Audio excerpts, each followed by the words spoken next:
ओम नमो भगवते वासुदेवाय। ओम नमो भगवते वासुदेवाय। ओम नमो भगवते वासुदेवाय। ओम अज्ञानतिमिरान्धस्य ज्ञानाञ्जनशलाकया चक्षुरुन्मिलितं येन तस्मै श्रीगुरवे नमः। नमो विष्णुपादाय कृष्णपृष्ठाय भूतले श्रीमते भक्तिवेदान्त स्वामिनिति नामिने। नमस्ते सारस्वते देवे गौरवाणी प्रचारिणे निर्विशेष शून्यवादी पाश्चात्य देश तारिणे। जय श्री कृष्ण चैतन्य प्रभु नित्यानंद श्री अद्वैत गदाधर श्रीवासादि गौर भक्तवृंद। हरे कृष्णा कृष्णा कृष्णा हरे हरे हरे रामा राम राम हरे हरे। जगत गुरु शिला प्रभुपाद की जय। भगवत वाणी भगवत गीता जी की जय। गुरु महाराज की जय। हरे कृष्णा। सभी लोगों का बहुत बहुत स्वागत आज के इस सत्र में। तो हम लोग दोबारा से भगवत गीता के 7वें अध्याय का 14वां श्लोक आज पढ़ेंगे, क्योंकि हम लोगों ने 16 पे विराम किया था और बीच में थोड़ा सा हमारा ब्रेक हुआ था। तो 14 श्लोक पे पढ़ने से पहले 13 में, है ना, जो सीरीज हमारी नई श्रृंखला शुरू होती है, तो 2 श्लोकों में 13 और 14 में भगवान 3 गुणों के बारे में वर्णन करते हैं। तो हमने 13 में क्या पढ़ा था कि भगवान कहते हैं कि 3 गुणों यानी कि सतरज और ये तमों के द्वारा मोहग्रस्त ये सारा संसार मुझ गुणातीत तथा अविनाशी को नहीं जान पाता। क्यों नहीं जान पाते? भगवान अपनी जब विभूतियों के बारे में बताते हैं कि सब कुछ मेरे से ही है, तो अर्जुन प्रश्न करते हैं कि क्यों नहीं जान पाते, तो कहते हैं 3 गुणों के कारण वो नहीं जान पाता।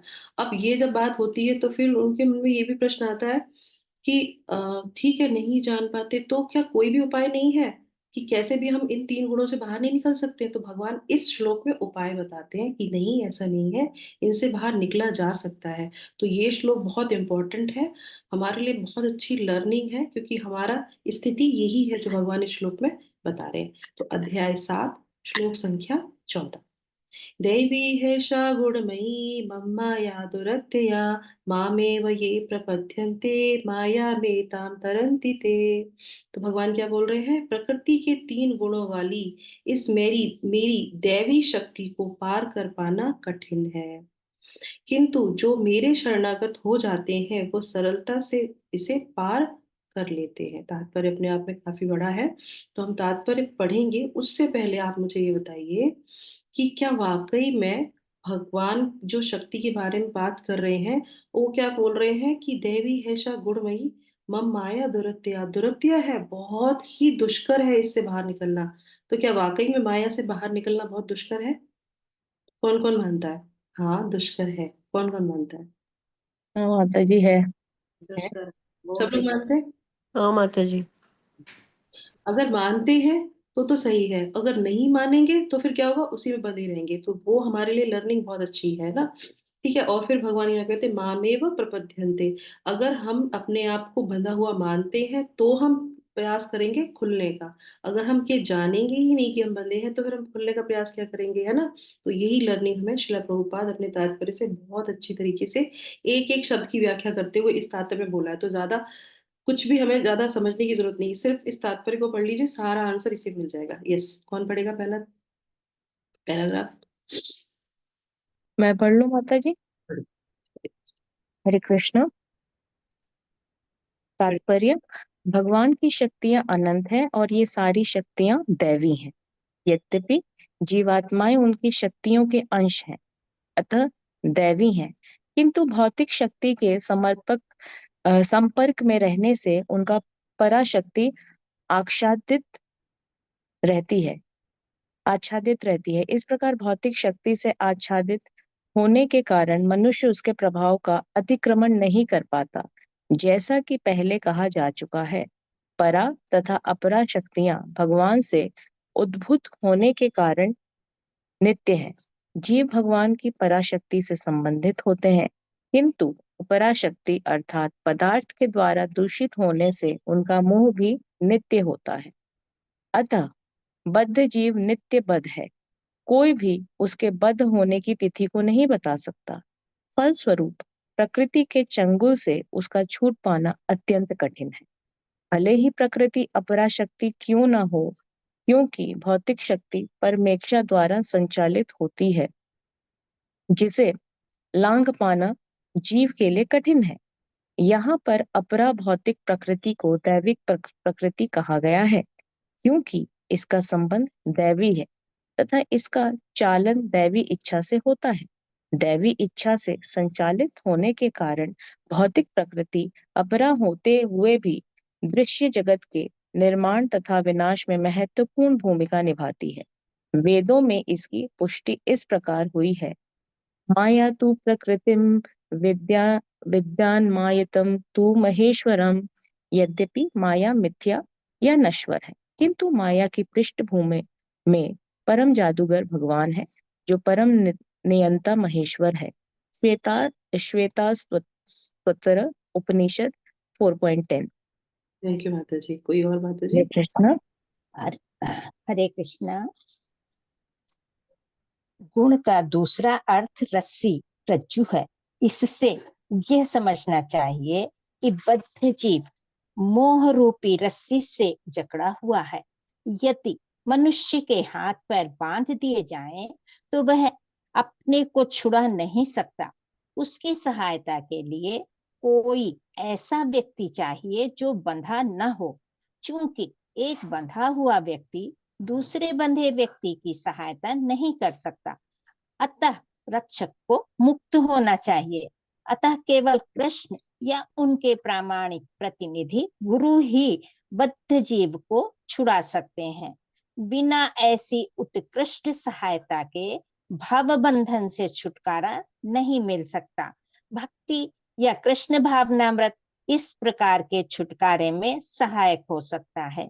कृष्ण माया के अधीश्वर होने के नाते इस दुर्लंघ शक्ति को आदेश दे सकते हैं कि बद्ध जीव को छोड़ दे।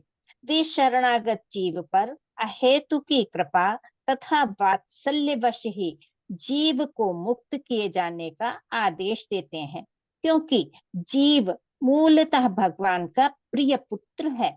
अतः निष्ठुर माया के बंधन से मुक्त होने का एकमात्र साधन है भगवान के चरण कमलों की शरण ग्रहण करना।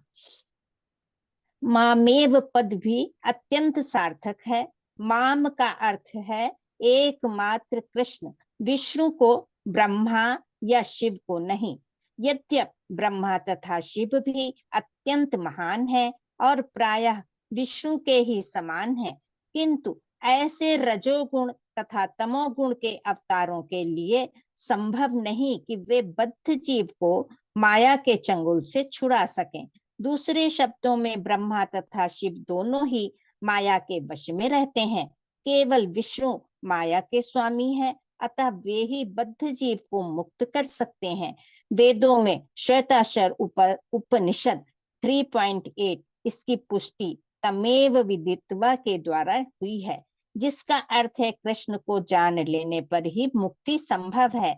शिव जी भी पुष्टि करते हैं कि केवल विष्णु कृपा से मुक्ति प्राप्त की जा सकती है। मुक्ति प्रदाता सर्वेशाम विष्णुरेव न संशया, अर्थात इसमें संदेह नहीं कि विष्णु ही सबों के मुक्तिदाता है। Hare Krishna. Hare Krishna. Thank you so much Indu माता जी, प्रतिमा माता जी। तो बहुत सुंदर तरीके से ये यहाँ पे शिला प्रभुपाद ने हमें समझाया। अब आप मुझे बताइए, कोई भी व्याख्या करने से पहले, तो सबसे पहले आप लोगों ने एक चीज कंफर्म की, हम सब लोगों ने, कि माया जो है बहुत कठिन है, दुरत्या है ना, उससे निकल पाना बहुत कठिन है। अब आप मुझे बताइए शिला प्रभुपाद इसमें एक एक पॉइंट आप लोग मुझे बताइए, इस तात्पर्य में शिला प्रभुपाद हमें क्या क्या बताते हैं। एक एक पॉइंट सब लोग बताइए। सबने सुना ना तात्पर्य?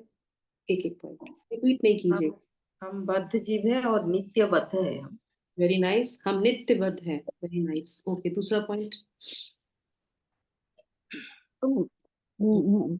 माता जी, माया इतनी स्ट्रांग है कि इवन ब्रह्मा और शिव जो कि विष्णु के स्तर पर है, नहीं जो है हमें माया से बाहर निकाल सकते, क्योंकि वो भी रजोगुण और तमोगुण से के स्वामी है। केवल कृष्ण ही या उनके प्रतिनिधि ही जो है इस माया से हमें बाहर निकाल सकते हैं, उनकी शरण पे जाने पर ही। ओके, वेरी नाइस, बहुत सुंदर। यस, तीसरा पॉइंट। जल्दी जल्दी। हम्म। जीव जो है वो पराशक्ति है और जो अपराशक्ति है वो पराशक्ति है। हरे कृष्ण। Very nice. तो माता जी ने परा और अपरा शक्ति के बारे में चर्चा की। तो पिछले श्लोकों में हमने जाना था कि जो जीव शक्ति है, मतलब जो परा शक्ति है, वो उच्चतर होती है और अपरा शक्ति लोअर होती है। पर यहाँ पे क्या बोल रहे हैं कि ऊपर होने के बावजूद भी जो प्रकृति है वो इसको बांध लेती है। तो वो कैसे बांध लेती है? कैसे बांध लेती है? क्योंकि हम भगवान को भुला देते हैं, इसलिए वो हमको बांध लेती है और नित्य हमको बांध के रखती है। ठीक है, तो ऊपर होने के बाद भी हम उससे बन जाते हैं। और कोई पॉइंट?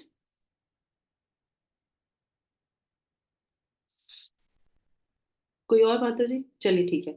तो अब यहाँ पे ये बात क्लियर हो गई, सारे पॉइंट यहाँ पे क्लियर हो गए। अब आप देखिए कि भगवान कह रहे हैं यहाँ पे कि इससे बाहर निकलना बहुत मुश्किल है। तो भगवत गीता जो हम पढ़ते हैं, भगवत गीता के जब हम श्लोक पढ़ते हैं, तो वो हमारे लिए शिक्षाएं उसमें दी जाती हैं। तो सबसे अच्छी तरीके से भगवत गीता पढ़ने का मतलब ये है कि जो भगवान वहां पे बोल रहे हैं, तात्पर्य में जो शिला प्रभुपाद हमको समझा रहे हैं, उसको हमें अपने जीवन में जो है उस समय ये समझना चाहिए कि मेरी दशा ऐसी ही है।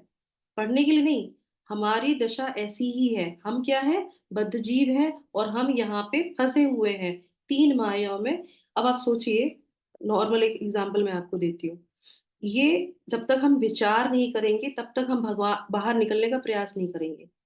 तो आप सोचिए, जेल हमने पिक्चरों में देखा होगा, सामने अगर किसी ने देखा भी ना हो, बाहर से देखा हो, पिक्चरों में तो देखा ही होगा। जेल में तो उसकी बड़ी बड़ी दीवारें होती हैं, उसमें कोई खिड़की नहीं होती है और सलाखें होती हैं। उसके अंदर जीव को, उसके अंदर जो है मनुष्य को डाल दिया जाता है जो गलत काम करते हैं, है ना। और बड़ी से बड़ी जेल, इतनी बड़ी बड़ी जेल होती है, उसमें इतनी इतनी यातनाएं भी दी जाती हैं, उनको सुविधाएं भी दी जाती हैं, यातनाएं भी दी जाती हैं। और बाहर की जो जेल होती है वो और भी जो है कठोर होती, कठिन होती है, उससे तो बिल्कुल भी आदमी नहीं निकल सकता। अब आप सोचिए कि हमको ये बोला जाता है कि आप भी ऐसे ही कारागार में स्थित हैं। अब ये तो मनुष्य की बनाई हुई कारागार है जो हम देख पाते हैं, करेक्ट। अब सोचिए, जो भगवान है, जो सृष्टि के नायक है, उन्होंने ये जगत बनाया है, ये क्या है? कारागार है। ठीक है, और इसमें ना तो दीवारें दिखाई देती हैं, ना सलाखें दिखाई देती हैं, करेक्ट। पर हमको भगवत गीता जब हम पढ़ते हैं तो हमें याद रखना चाहिए ये पूरा जगत जो है माया स्वरूपनी है।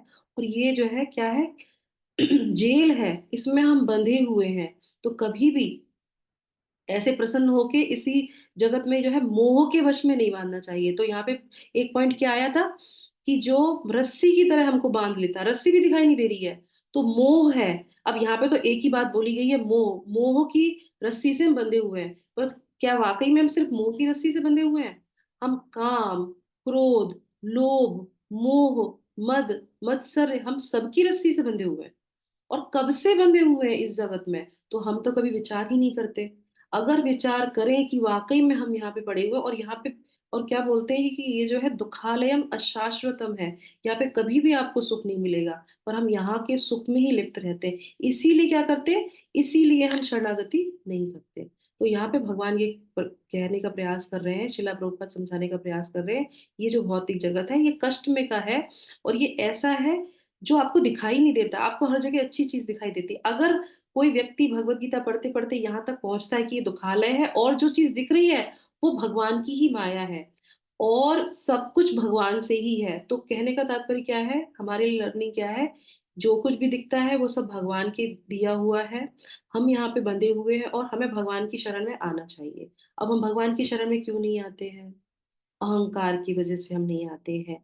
हम औरों से अपना संबंध बनाते हैं पर भगवान से अपना संबंध नहीं बनाते, करेक्ट।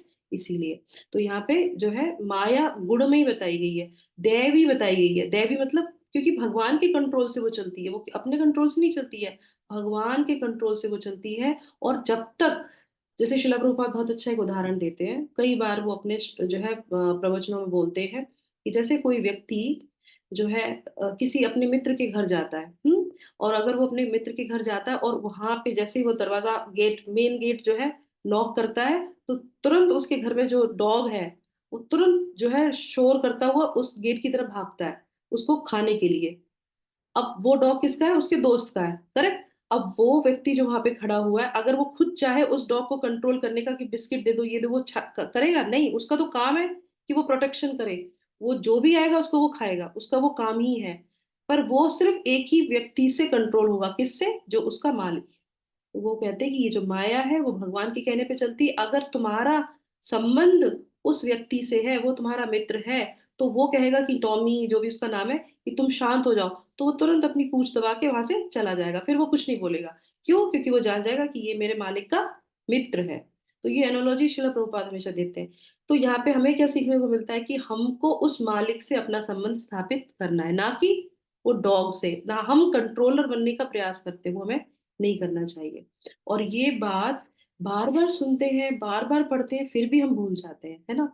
अब एक आपको उदाहरण बताती हूँ कि आपने देखा होगा पीस। पीस का आप लोगों को वो पता है? लोगो। पीस का लोगो क्या है? जैसे हर एक चीज का एक लोगो होता है ना। पीस फॉर्मूला जैसे बोलते हैं ना कि मेरी बात समझ में आ रही है? पीस का फॉर्मूला। पिजन पिजन यस, है ना। लोगो होता है ना, पिजन बना होता है, तो उसको देख के समझ आएंगे ये पीस के लिए है। जैसे कहीं पे कुछ नारेबाजी होती है, कोई बैनर लगाया जाता है, तो पिजन अगर कहीं लगाया जाता है तो उसका मतलब होता है कि ये पीस के प्रति कोई बात हो रही है ना। शांति, शांति का जो है सूचक पिजन बताया जाता है। क्यों बताया जाता है पिजन?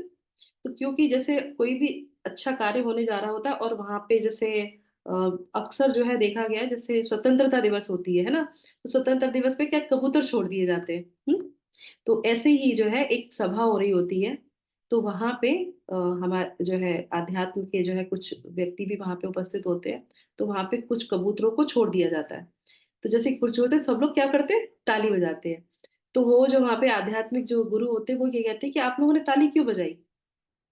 तो बोले कि नहीं, पिजन छोड़े गए ना, इसलिए ताली बजाई है। तो बोले क्यों? क्यों ताली बजाई आपने? बोले नहीं, अच्छा लगा ना। बोले क्या अच्छा लगा? बोले ये अच्छा लगा कि ये जो पिंजड़े में बंधे थे ना, ये मुक्त हो गए। तो बोले अच्छा लगा ना, किसको अच्छा लगा? शरीर को अच्छा लगा या आत्मा को अच्छा लगा? तो वो कह रहे हाँ, दोनों को ही अच्छा लगा। तो बोले हाँ, इसीलिए क्योंकि ये आत्मा का विषय है कि हम यहाँ पे बंधे हुए हैं, और जब हम मुक्त होंगे तभी हमको आनंद प्राप्त होगा। और ये जो हम ताली इसलिए बजाते हैं, अब आप कितने पिजन को देखते हैं, कितने स्लॉटर हाउस को देखते हैं जहाँ पे जानवरों को सबको बांध के रखा जाता है, उनको देख के जो है हमें तकलीफ होती है। तो हम भी वैसी ही कंडीशन में हैं। आप सोचोगे वो बंधे हुए हैं और हम खुले हुए, नहीं, हम भी बंधे हुए हैं, बस हमारा प्रिजन, जो हमारा जो है प्रिजन हाउस हमको दिखाई नहीं देता। बस यही है। तो जब हम मुक्त होंगे, और इसमें फिर दूसरी बात क्या बोली कि जो भी बंधा हुआ नहीं है वो हमको मुक्त करा सकता है। और वो कौन है? भगवान के प्रतिनिधि। भगवान के प्रतिनिधि कौन है? गुरु। जो गुरु होते हैं इस जगत में आते हैं, वो हमको मुक्त करने के लिए आते हैं। तो अब हम किसकी शरण में जाना चाहिए? हमको हमको गुरु की शरण में जाना चाहिए। भगवान कहते हैं गुरु की शरण में आइए, गुरु आपको यहाँ से निकाल के ले जाएंगे। अब हम क्यों नहीं आते गुरु की शरण में? क्या वजह होती है? क्यों? क्योंकि हमें इतना अहंकार है, इतना अहंकार है कि हम आना ही नहीं चाहते। तो इसी से जो है संबंधित मैं आपको आगे और भी चीज बताऊंगी कि किस तरीके से जो है ये तीन जो गुण होते हैं ये कैसे हमारे जीवन में कार्य करते हैं ना। पहले हम इसलिए इस पे बात कर लेते हैं और उसके बाद फिर तो नित्य मुक्त जो है वो कौन है? वो हमारे गुरुजन है। और नित्यबद्ध हम हो गए क्योंकि हम हमेशा आते हैं और इसमें यहाँ पे बंध जाते हैं। तो हमें ध्यान रखना चाहिए, किसी भी चीज से ज्यादा आसक्ति नहीं करनी है। तो और जब भी आते हैं तो हमारा सबसे पहले आसक्ति किससे होती है? माँ बाप से होगी, भाई बहन से होगी, फिर पति से होगी, फिर बच्चों से होगी। इन सबसे इतनी आसक्ति, इतनी आसक्ति। और अगर किसी को आसक्ति नहीं है, जैसे होता है ना कभी कभी कि हमें अच्छा पति नहीं मिला, हमें अच्छी पत्नी नहीं मिली, तो शिला प्रभुपाद ऐसे ही बोलते थे ये तो बहुत अच्छी ब्लेसिंग है। क्यों? क्योंकि जहां पे आपको फंसना था ना, आप फंसे ही नहीं। अब क्या है? भगवान में आ जाओ। बहुत से लोग अपने जीवन में फ्रस्ट्रेट होके भगवान की तरफ आ जाते हैं, करेक्ट। तो अच्छी बात है। और अगर सब कुछ अच्छा मिल रहा है और अगर भगवत गीता पढ़ रहे हैं, तो ये लगता है कि अरे भगवान की इतनी अच्छी कृपा है, तो क्यों नहीं भगवान के शरण में आए?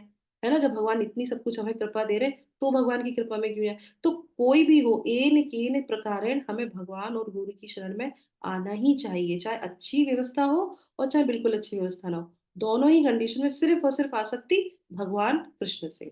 ठीक है, तो यहाँ पे जो 3 गुण हैं वो कैसे एक व्यक्ति को बांधते हैं, इसकी बात हम चर्चा करेंगे। तो और सबसे बड़ी बात है कि ये शरीर से संबंधित जो है, शरीर से संबंधित होता है, आत्मा से इसका कोई लेना देना नहीं। पहली पॉइंट बात, जो ये 3 गुण है वो आत्मा को कभी नहीं बांधते, ये सिर्फ शरीर के लक्षणों को बांधते हैं, और हम अपने आप को क्या है, शरीर और आत्मा में भेद जो है भूल जाते हैं।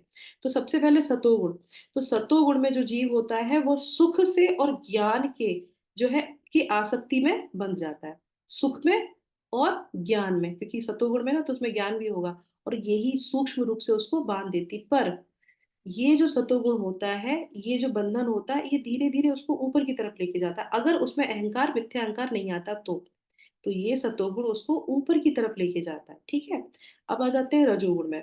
रजोगुण में जीव को कर्म की आसक्ति से वो बंध जाता है, रजोगुण में व्यक्ति कर्म की आसक्ति से बढ़ जाता है, और इसकी स्थिति क्या रहती है, बीच की स्थिति रहती है, ना तो ये ऊपर जा पाता है और ये ना नीचे भी नहीं आता, क्योंकि कर्म कर रहा है ना, पर ऊपर भी नहीं जा पाएगा क्योंकि कर्म की आसक्ति में वो बंध गया। अब आ जाते हैं तीसरा, तीसरा क्या है, तमोगुण। तो तमोगुण में जीव कौन सी जो है आसक्ति से बन जाता है, ये बताएंगे आप लोग। हम लोगों ने पढ़ा था ना पिछले श्लोकों में, तमोगुण में व्यक्ति में कौन कौन से गुण डेवलप होते हैं, या कौन से गुण होते हैं जिससे हम समझ जाते हैं कि ये तमोगुणी है। आलस, वेरी नाइस, आलस, और सही है, आलस, निद्रा, यस, और रागनी, अज्ञानता। यस, यही तीनों है, बिल्कुल करेक्ट। तो आलस और निद्रा और अज्ञानता, इसमें जो है बनता है तमोगुणी जीव, और इसमें बनने से क्या होता है, वो नीचे आ जाता है, अज्ञानता है ना, नीचे आ जाता है। आप देखेंगे एक परिवार में 4 लोग रहते हैं, या तो पति या पत्नी कोई भी हरे कृष्ण मंत्र में उसमें आ गया है ना, वो कहते हैं आप हरे कृष्ण मंत्र कर लो, मैं नहीं करता, बिल्कुल नहीं करूंगा मैं करूंगा ही नहीं। और अगर पत्नी या पति इस्कॉन टेम्पल जा रहे हैं, तो वो व्यक्ति कहेगा, या जो जो भी जीव है जो बंधा हुआ है, आप इससे समझ सकते हैं कि वो कितना गलत, गलत नहीं, कितना कठिन आवरण से, कितने मोटे आवरण से वो ढका हुआ है।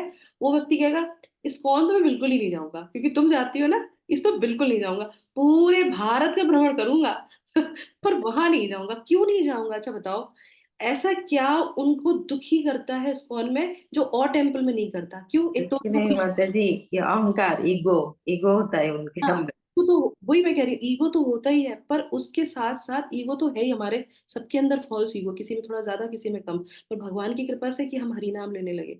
पर इस्कॉन टेम्पल में एक विशेषता ये है जिससे लोग दूर भागते हैं। क्या होता है, जैसे ही वहां जाएंगे उनको पता है इनकी पत्नी या पति कोई भी इससे जो है जुड़े हुए हैं, तो उनसे कहेंगे अरे प्रभु जी आप, अरे माता जी आप तो बिल्कुल नहीं आते टेम्पल, आया कीजिए ना। पहला क्वेश्चन बोल दिया किसी भक्त ने। दूसरा, अरे आप हरि नाम नहीं लेते, आप हरि नाम लिया करो। वो तो और खराब हो गया काम, क्यों, क्योंकि हरि नाम बोल दिया, हरि नाम लिया करो, हरि नाम लिया करो।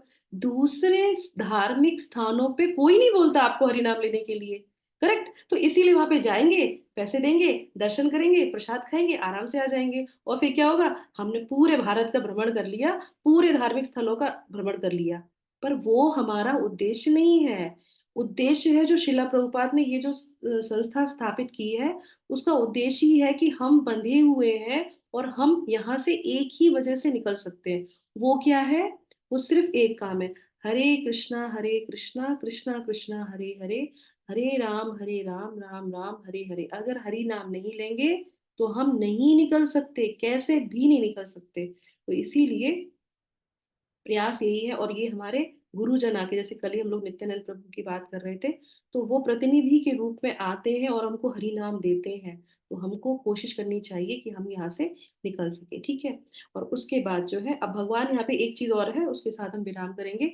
भगवान क्या कहते हैं, जब भगवान ने ये विस्तार बताया कि ये मेरी दैवी गुण जो है शक्ति है, और इससे दुरत्या मतलब इससे निकलना बड़ा कठिन है, फिर वो क्या बोलते हैं, माँ में वो एक प्रवर्त्यन्ते, मामेव, मामेव का मतलब क्या है।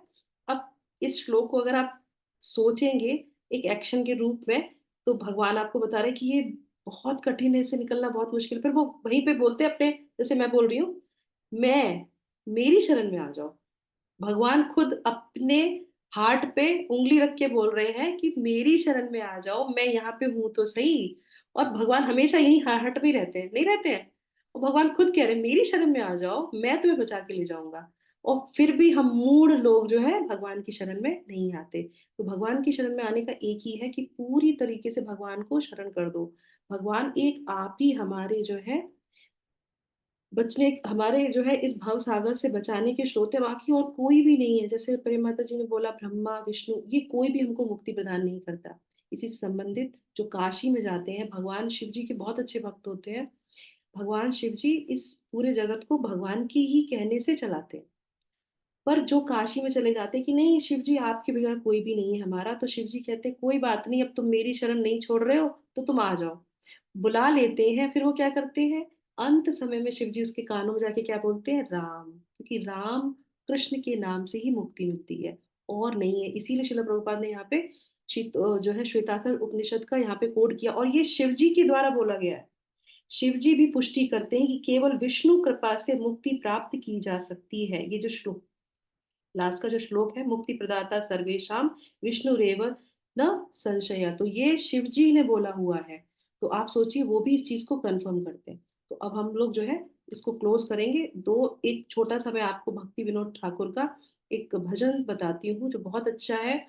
हमारे आचार्यों ने इतना सुंदर हमको जो है ग्रंथ दिए हैं।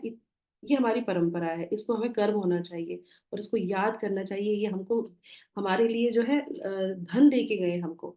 तो भक्ति विनोद ठाकुर के द्वारा एक रचित भजन है जिसमें वो पूरी व्याख्या करते हैं। जो हमने आज श्लोक पढ़ा है ना, ये पूरी व्याख्या श्लोक में आती है। ठीक है, तो ये इससे कनेक्टेड है, इसलिए मैं आपको बताती हूँ। आप लोग इसको पढ़िएगा, सुनिएगा, प्रार्थना कीजिएगा आचार्य से, अपने गुरु वर्ग से, कि हम इस जगत से कैसे भी जो है मुक्ति पाके जाएं, भगवान के धाम जहाँ हमारा ओरिजिनल हमारा घर है वहां पे हम जा सके। और जो जीव पूरी तरीके से बद्ध है उनके लिए हमेशा प्रार्थना करनी चाहिए। तो ये है तुम ही सर्वेश्वर, भक्ति विनोद ठाकुर की इच्छा है। तुम ही सर्वेश्वरेश्वरा ब्रजेंद्र कुमारा, तुम्हारा इच्छाया विश्वे सृजन संहारा। तुम ही सर्वेश्वरेश्वरा ब्रजेंद्र कुमारा, तुम्हारा इच्छाया विश्वे सृजन सज संहारं।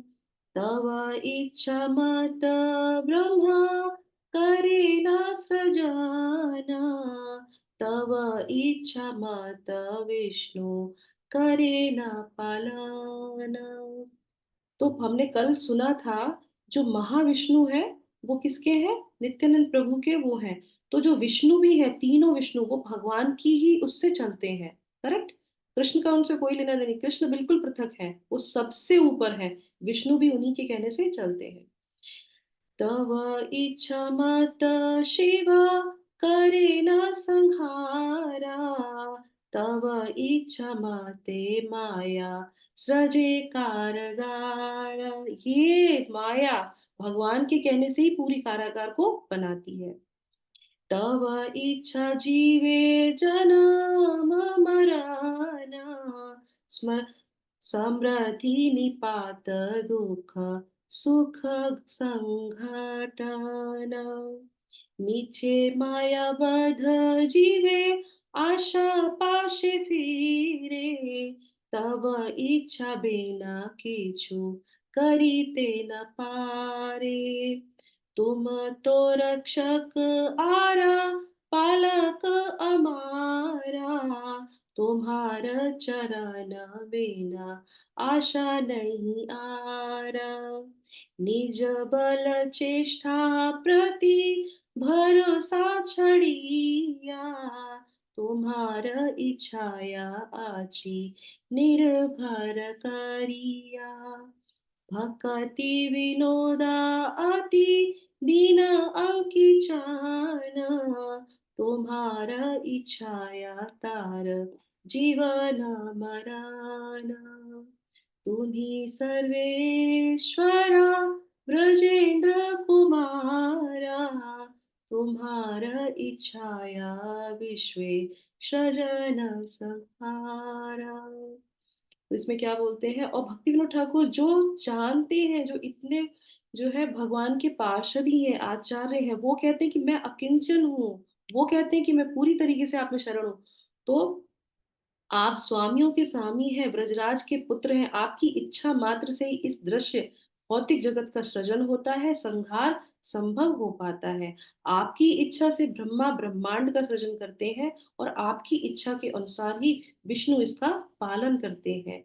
इस भौतिक जगत जिसका प्राकट्य आपकी बहिरंगा शक्ति माया के द्वारा आपकी इच्छा से हुआ है, और आपकी इच्छा से वशीभूत होकर शिव इसका संहार करते हैं। इस भौतिक जगत की तुलना कारागार से की जा सकती है।